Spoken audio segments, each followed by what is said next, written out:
नमस्कार दोस्तों, कैसे हैं आप लोग। मेरे ख्याल से बहुत अच्छे होंगे। पढ़ाई, परिवार और सेहत का ध्यान तो हमेशा एक तरह से रख ही रहे होंगे।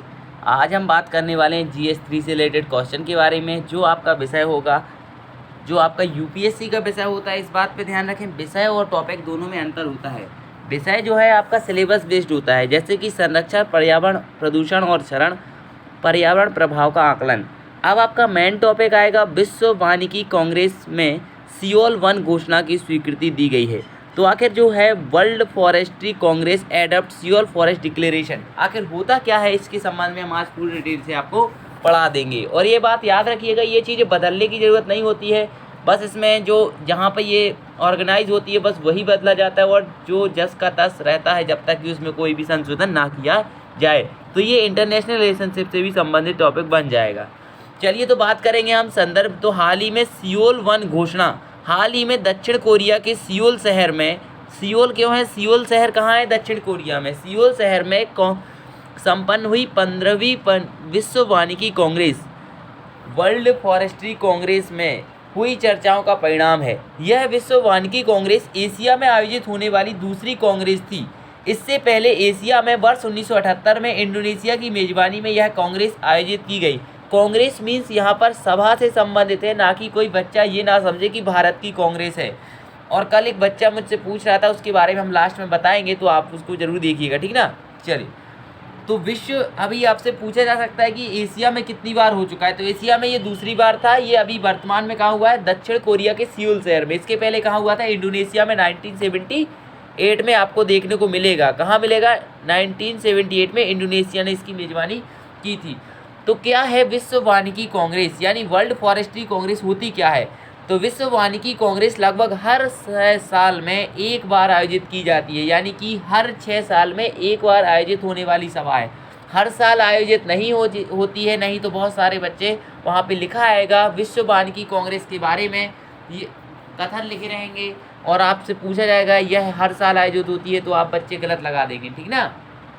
यह लगभग 6 साल में एक बार आयोजित की जाती है।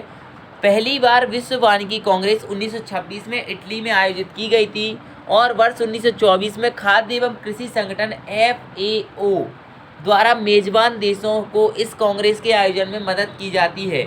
और हर कांग्रेस यानी सभा के आयोजन और वित्तीयन की जिम्मेदारी मेजबान देश की होती है, यानी कि जहां पर भी ये आयोजित कराई जा रही है, जैसे अभी वर्तमान में दक्षिण कोरिया के सियोल शहर में आयोजित कराई गई है, तो उसकी सारी आयोजन की और वित्तीयन की जिम्मेदारी दक्षिण कोरिया की होगी। चलिए, तो विश्व वानिकी कांग्रेस 2022 के लिए थीम क्या है, तो वनों के साथ एक हरे, स्वस्थ और अनुकूलित भविष्य का निर्माण करना। क्या है, वनों के साथ एक हरे, स्वस्थ और अनुकूलित भविष्य का निर्माण करना। ये इस साल की थीम है, याद रख सकते हैं, क्योंकि अगले साल आपका एग्जाम है, तो जरूर याद रखिएगा। विश्व वानिकी कांग्रेस से संबंधित अन्य महत्वपूर्ण तथ्य। विश्व वानिकी कांग्रेस कोई अंतर सरकारी महासभा या बैठक नहीं है, इसका कोई औपचारिक निर्वाचन क्षेत्र नहीं है, और ना ही इसमें देश के प्रतिनिधिमंडल होते हैं। समझ में आया ना, कोई ऐसा इसका वो नहीं है कि भाई ये अलग ही, जैसे अब आप देखेंगे UN में एक अलग चलता है कि नहीं। तो ये बात याद रखना, इसका कोई वो अलग नहीं है, यानी कि यह कोई अंतर सरकारी महासभा या बैठक नहीं है कि भाई सबको लेना ही है इसमें भाग, नहीं लोगे तो दिक्कत हो जाएगी, ऐसा कुछ नहीं है। दूसरा होगा, यह महासम्मेलन या कांग्रेस वनों और वानिकी के सभी पहलुओं पर विचारों और अनुभवों के आदान प्रदान के लिए मंच है, और जहां राष्ट्रीय, क्षेत्रीय और वैश्विक स्तर पर लागू होने वाली व्यापक सिफारिशें तैयार की जा सकती हैं। क्या होती है, यहाँ पे सिफारिशें तैयार की जाती हैं। अगर आपको मानना है तो मानो, नहीं मानना है तो नहीं मानो। वैसे जैसे हम कहते हैं कि पढ़ना है तो पढ़ो, अन्यथा आप लोगों की ज़िंदगी है, आप लोग बर्बाद करना चाहते हो तो बर्बाद कीजिए, और पढ़ लेंगे तो IAS IPS बन जाएंगे, नहीं तो फिर ज़िंदगी बर्बाद है ही। सियोल वन घोषणा की अगर हम बात करें, तो सियोल वन घोषणा में एक हरे, स्वस्थ और अनुकूलित भविष्य की ओर ले जाने की क्षमता अग्रणी क्षेत्रों में पहचान की गई है। दूसरा होगा, इसमें आग्रह किया गया है कि वनों की जिम्मेदारी को संस्थानों, क्षेत्रों और हितधारकों के बीच साझा और एकीकृत किया जाना चाहिए। विश्व स्तर पर वन और परिदृश्य बहाली में निवेश वर्ष 2030 तक 3 गुना करने की आवश्यकता है। और यहाँ पे चौथा हो जाएगा, एक वृत्ताकार जैव अर्थव्यवस्था और जलवायु तटस्थता की ओर अग्रसर होना चाहिए। यहाँ पर हम आपको डिटेल से बता दें, हम आपको GS रिलेटेड एग्ज़ाम की प्रिपरेशन करा रहे हैं, क्योंकि प्रीलिम्स का हम पहले ही पढ़ा चुके हैं, तो अब हमें उसको पढ़ाने की ज़रूरत नहीं है। और प्रीलिम्स में आपका यही आता है, जीएस रिलेटेड टॉपिक्स ही वहाँ पे पूछे जाते हैं, इंक्लूड होते हैं। तो आप जीएस प्लस प्रीलिम्स दोनों समझ लीजिए इसको पढ़ने में, ठीक ना। तो 15वीं विश्व वानिकी कांग्रेस के अन्य परिणाम क्या रहे हैं? तो पहला परिणाम तो यही है कि वनों के भविष्य के बारे में आश्वासन, एकीकृत जोखिम प्रबंधन के तंत्र की बात करी गई है, यानी कि जो आने वाले समय में वनों को जो जोखिम देखने को मिलेगा उसके संबंध में कुछ बात करी गई होगी, यानी assuring the future of forest with integrated risk management affirm. इसके बाद बात करेंगे ये AFFIRM, इसका फुल फॉर्म है, किसका है बच्चों? इसका फुल फॉर्म क्या होगा? Assuring the future of forest with integrated risk management.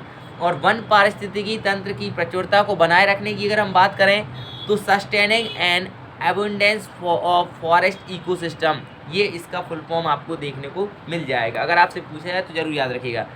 One परिदृश्य बहाली क्या है? तो वन परिदृश्य बहाली वनों की कटाई और अवक्रमित वनों परिदृश्यों में पारिस्थितिकी कार्यक्षमता को पुनः प्राप्त करने और मानव कल्याण में वृद्धि करने हेतु जारी की होती है।